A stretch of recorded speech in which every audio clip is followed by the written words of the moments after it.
പിന്നെ പുലി നേരിയെന്നൊക്കെ അവിടെയും ഇവിടെയൊക്കെ കുറേശ്ശെ കരടി ഉൾപ്പെടെ കാണുന്നുണ്ട്. പക്ഷെ അവരെ കൊണ്ടൊന്നും ഉപദ്രവമൊന്നുമില്ല. അപ്പൊ നമുക്ക് പല സമയത്തും വെള്ളച്ചാട്ടത്തിലേക്ക് പോകാം ധൈര്യസമേതം പോവാം. റോഡ് അല്പം നേരെയാക്കാനോ കുന്നുകൂലികളൊക്കെ ഉണ്ട് വരുന്ന വഴിയിൽ. ഇപ്പൊ കുടിക്കോട്ട് മരത്തിന് തൊട്ട് ചുതാറിൻ്റെ എത്തുന്നതിൻ്റെ അടിയിൽ പല ഭാഗത്തും ഡാമേജ് ഉണ്ട്. അതും ഒന്ന് ഗവൺമെന്റ് ഇതിന്റെ ഭാഗമായി ഒന്ന് നേരെയാക്കി കൊടുത്താൽ, മുഴുവനായിട്ടും ടാറിങ്ങില്ലെങ്കിലും കുഴികളെങ്കിലും ഒന്ന് പാച്ച് ചെയ്ത് കൊടുത്താൽ വരുന്ന സഞ്ചാരികൾക്ക് പ്രശ്നങ്ങളില്ലാതെ പോകാൻ കഴിയും. പിന്നെ വന്നു പോയവർ വീണ്ടും വീണ്ടും വരുന്നൊരവസ്ഥയാണ് ഇവിടെ ഉള്ളത്. വന്ന് കണ്ടു മിണ്ടാതെ പോകുന്നതല്ല, അവർ വീണ്ടും വരും. ശരിക്കും അവിടെ വെള്ളച്ചാട്ടത്തിന് അവിടെ ഒരു സെക്യൂരിറ്റിയോ പോലീസിനോ അത് നിർത്തുന്നു നന്നായി. ഇതിലുണ്ടല്ലോ ഫോറസ്റ്റുകാർ അവിടെ ശ്രദ്ധിച്ചാൽ മതി. ഇവിടെ സഞ്ചാരികളൊക്കെ വരുന്നുണ്ടോ? വരുന്നുണ്ട്. ഏതൊക്കെ ഭാഗത്തു നിന്നാണ് സഞ്ചാരികള് വരുന്നത്? എല്ലാ ഭാഗത്തുനിന്നും വരുന്നുണ്ട്. മലപ്പുറം, കോഴിക്കോട് അവിടെയൊക്കെയാണ് കൂടുതൽ വരിക. പിന്നെ എപ്പോഴാണ് അവര് കൂടുതലും വരാൻ ഇഷ്ടപ്പെടുന്ന സമയം? ശനി ഞായറൊക്കെയാണ് കൂടുതൽ വരിക. പിന്നെ വെക്കേഷൻ ആയി കഴിഞ്ഞാൽ കുറച്ചും കൂടെ തിരക്കുണ്ടാവും. ഇപ്പൊ കമ്മിയാണ് സ്കൂളുള്ളതുകൊണ്ട്. ഇവിടെ നല്ല കാലാവസ്ഥ, നല്ല വെയിലില്ലാത്ത സമയം. ഉച്ചന്റെ നേരത്തെ എങ്ങനെ ഇവിടെ നല്ല വെയിലാണോ? നല്ല വെയിലാണ്. പാലക്കാടും അല്ലേ? പാലക്കാട് നല്ല ചൂടാണ്. അപ്പൊ വരാൻ പറ്റിയൊരു ടൈം രാവിലെയോ? രാവിലെ ആൾക്കാർ കുറച്ച് കമ്മിയാണ്. വൈകുന്നേരം ആകുമ്പോ വരുന്നുണ്ട് ആൾക്കാർ വരുന്നുണ്ട്.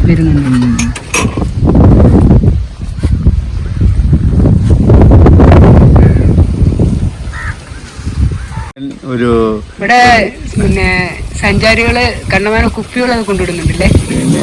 അതിനു വേണ്ടിയല്ലേ വരുന്നത്. പിള്ളേര് വരുന്നത്, ഫാമിലി വരുന്നത് അതല്ല. എല്ലാത്തവര് വരുമ്പോ അങ്ങനെ വരും. നമുക്ക് അവരെ കൊണ്ടുവരുന്നത് നമുക്ക് അറിയില്ലല്ലോ. നമ്മളത് മദ്യപിക്കരുതെന്ന് പറയും. പക്ഷെ നമുക്ക് അത്രയല്ലേ ഉള്ളൂ, പറയാനുള്ള അധികാരമല്ലേ ഉള്ളൂ. ഈ പ്ലാസ്റ്റിക് കുപ്പി, ചില്ലുകുപ്പി ഇതൊക്കെ ഇവിടെ കൊണ്ടുവന്ന് ഇട്ട് കഴിഞ്ഞാല് അത് ആരാ അത് പെറുക്കി ഒഴിവാക്കി വിടുന്നത്? ഞങ്ങളിതാ കൂലി കൊടുത്തിട്ടാണ് നമ്മൾ പെറുക്കും. കൂലി കൊടുത്തിട്ട് നിങ്ങൾ പെറുക്കിക്കുന്നത്? ബാക്കി അവിടെ ഇരുന്ന് ഇപ്പൊ 3-4 പാർക്കിംഗ് ഉണ്ട് ഇവിടെ. അവരുടെ അവിടെ നിന്ന് വരുന്ന ആൾക്കാർ മുഴുവൻ കുപ്പി ഇടുന്നത് നമ്മുടെ സ്ഥലത്താണ്. പിന്നെ അവിടെ ഇടുന്നവരുണ്ട്, ഇല്ലാകില്ല അതാതില്ലേ. എന്നാലും ബാക്കിയുള്ളവർ വരുമ്പോ ഇവിടെ ഒഴിയുമ്പോ അപ്പൊ തന്നെ ഇടുമല്ലോ അവിടെ. അതിനൊക്കെ നമ്മൾ പെറുക്കണം. അവരാരും ഇതിനകത്ത് വന്ന് പെറുക്കില്ല. പഞ്ചായത്തുകാർ ഈ വഴി വരുന്നില്ല. പഞ്ചായത്ത് തീരെ ഇല്ലല്ലോ, തീരെ വരുന്നില്ല. അവര് പറയും വൃത്തിയായി സൂക്ഷിക്കണം, ഇത് വരുന്നുണ്ട്. അങ്ങനെ അവരവരൊരു കടമ പറയും. പക്ഷെ അവരതിനുള്ള സംവിധാനം അവിടെ എന്തെങ്കിലും ഒരു ബോക്സ് വെക്കുകയെ പിന്നെ ഡസ്റ്റ്ബിന്നെ എന്തെങ്കിലും വെക്കുക ഒന്നും ചെയ്യുന്നില്ല. ചില്ലുകുപ്പി പൊട്ടിച്ചിടാറുണ്ടോ? ചിലവർ പൊട്ടിക്കുന്നുണ്ട്. പൊട്ടിച്ചിടില്ലേ? മുകളിൽ ഇപ്പൊ പൊട്ടിച്ചിട്ട് ചില പിള്ളേരെ അത് നമ്മൾ പൊട്ടിച്ചിട്ടത് ആരാന്നുള്ളത് അറിയില്ല. പൊട്ടിച്ചിട്ടത് അവിടെ കിടക്കണ്ടല്ലോ. അത് വന്യമൃഗങ്ങൾക്കും ബുദ്ധിമുട്ടാണ്. ഈ ആനയൊക്കെ വരുമ്പോ അതിനൊരു കൺട്രോള് അത് ഡിപ്പാർട്ട്മെന്റ് ചെയ്യണം. അതെ. നമ്മുടെ ഈ ഇവിടേക്കുള്ള വഴി ഈ പറഞ്ഞു പാലക്കാട് ഇങ്ങോട്ട് എത്ര കിലോമീറ്റർ ഉണ്ടാവും? പാലക്കാട് കൊല്ലംകോട്ടിലേക്ക് 20 കിലോമീറ്റർ. അവിടെ നിന്നൊരു 5 കിലോമീറ്റർ പരിധിയിലാണ് ഇപ്പൊ നമ്മൾ താമരപ്പാട് നിൽക്കുന്നത്. താമരപ്പാടമാണ് നമ്മുടെ ഈ സ്ഥലത്തിന്റെ പേര്. ഈ താമരപ്പാട് നിന്ന് നമുക്ക് പിന്നെ സീതാർകുണ്ട് 2 കിലോമീറ്റർ. അവിടെ ഇപ്പൊ പഴയ പോലെയുള്ള വെള്ളച്ചാട്ടം ഇല്ല. എന്നാലും ആൾക്കാർ പോയിക്കൊണ്ടിരിക്കുന്നുണ്ട്. വെള്ളച്ചാട്ടം ഇട്ടുകാറുണ്ടെന്നൊക്കെ പറഞ്ഞ് പബ്ലിസിറ്റി ഉള്ളതുകൊണ്ട് വെള്ളമില്ലെങ്കിലും അവിടെ പോയി ഒന്ന് കുളിക്കാനുള്ള വെള്ളമൊക്കെ ഉണ്ട്. വളരെ നേരിയ വെള്ളമാണ് ഒഴുകുന്നത്. പക്ഷെ ആ ചുതാറ് കുണ്ടിൽ വെച്ച് കുളിക്കാനും മറ്റു സൗകര്യങ്ങളൊക്കെ ഉള്ളതുകൊണ്ട് ആൾക്കാർ പോയി കുളിച്ചിട്ട് വരുന്നത് കാണാം.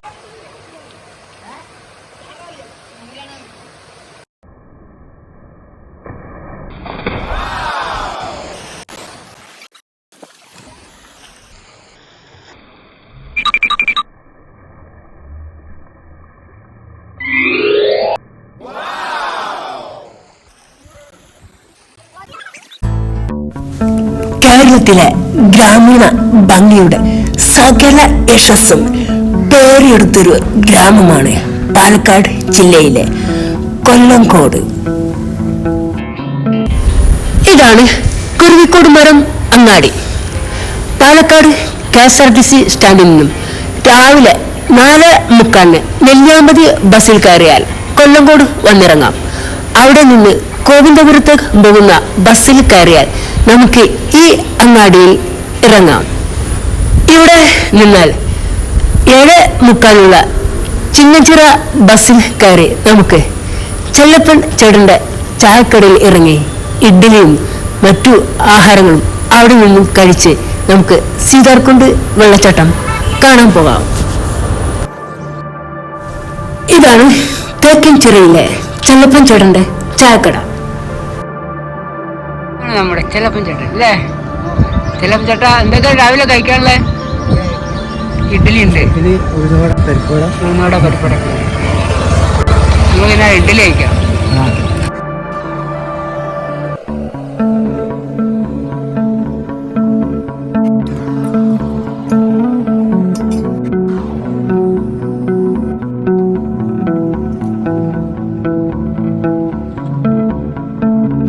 ഇതാണ് കൊടുകുപ്പാറ അങ്ങാടി. ഇവിടെ നിന്ന് വലത്തോട്ടുള്ള റോഡിനാണ് സീതാർകുണ്ട് വെള്ളച്ചാട്ടം.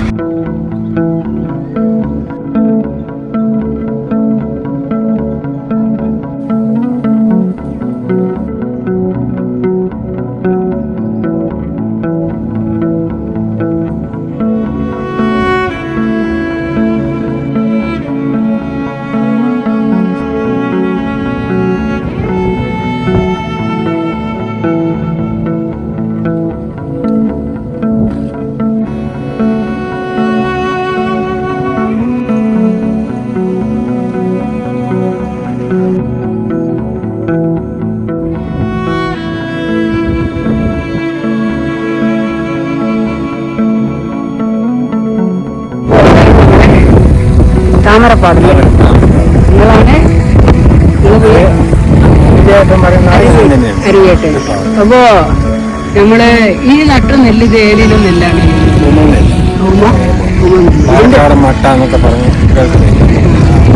ഇതിന്റെ പ്രത്യേകതകളൊക്കെ എന്തൊക്കെയാണ്? പ്രത്യേകത എന്ന് പറഞ്ഞാൽ ഭക്ഷണത്തിന് എല്ലാ കാര്യങ്ങൾക്കും നല്ല ഒരു അരി കഴിച്ചാണ്.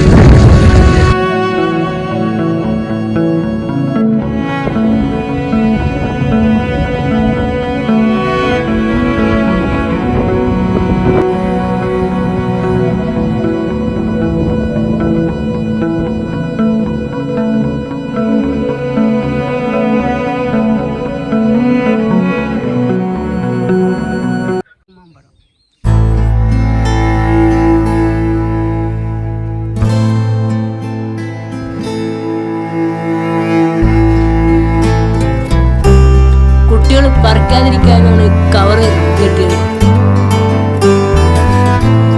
വഴിയെ പോകുന്ന ആൾക്കാർ പറിച്ച് കഴിക്കാതിരിക്കാൻ നല്ല വേലി കെട്ടിയിട്ടുണ്ട്.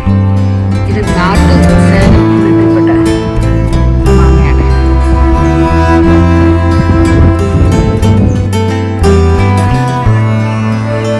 കാഴ്ച കുറവുള്ളവർ പേടിക്കുന്നു. ഇവിടെ ബൾബ് കത്തുന്നുണ്ട്.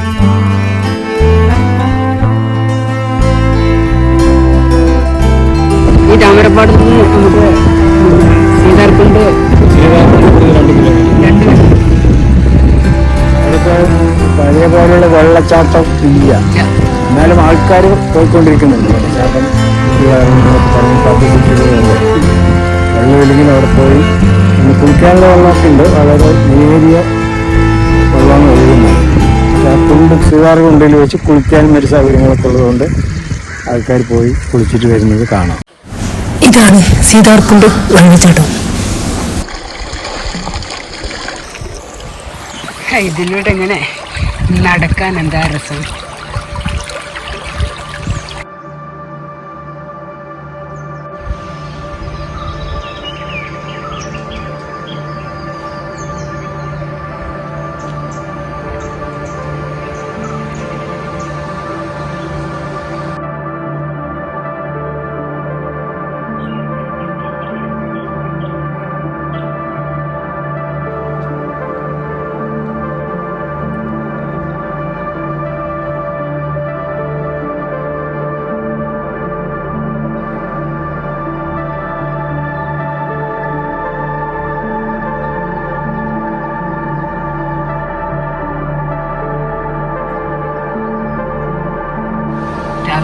ചെല്ലപ്പൻ ചേട്ടൻ്റെ ചായക്കടയിൽ നിന്നുള്ള 3 ഇഡ്ഡലി കഴിച്ചതാ. അപ്പോൾ ഉച്ച നേരമായി. ഈ നാരങ്ങാസോടി നെയ്യപ്പം കിട്ടി. സീതാർകുണ്ട് വന മേഖലയുടെ അടുത്ത് നിന്ന് നല്ല അടിപൊളി നെയ്യപ്പം. തേങ്ങയും പിന്നത്തെ കട തേങ്ങയും പിന്നെ പൊരിക്കടല അതിട്ടിട്ടുള്ള നെയ്യപ്പം.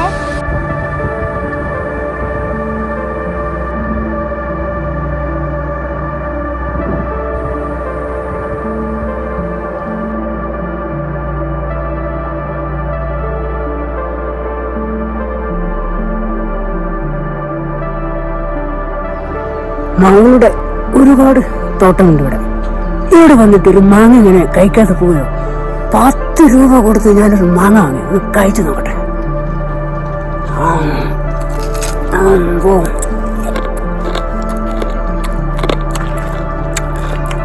കുഴപ്പമില്ല, ചെറിയൊരു പുളി ഉണ്ടെന്നല്ലോ.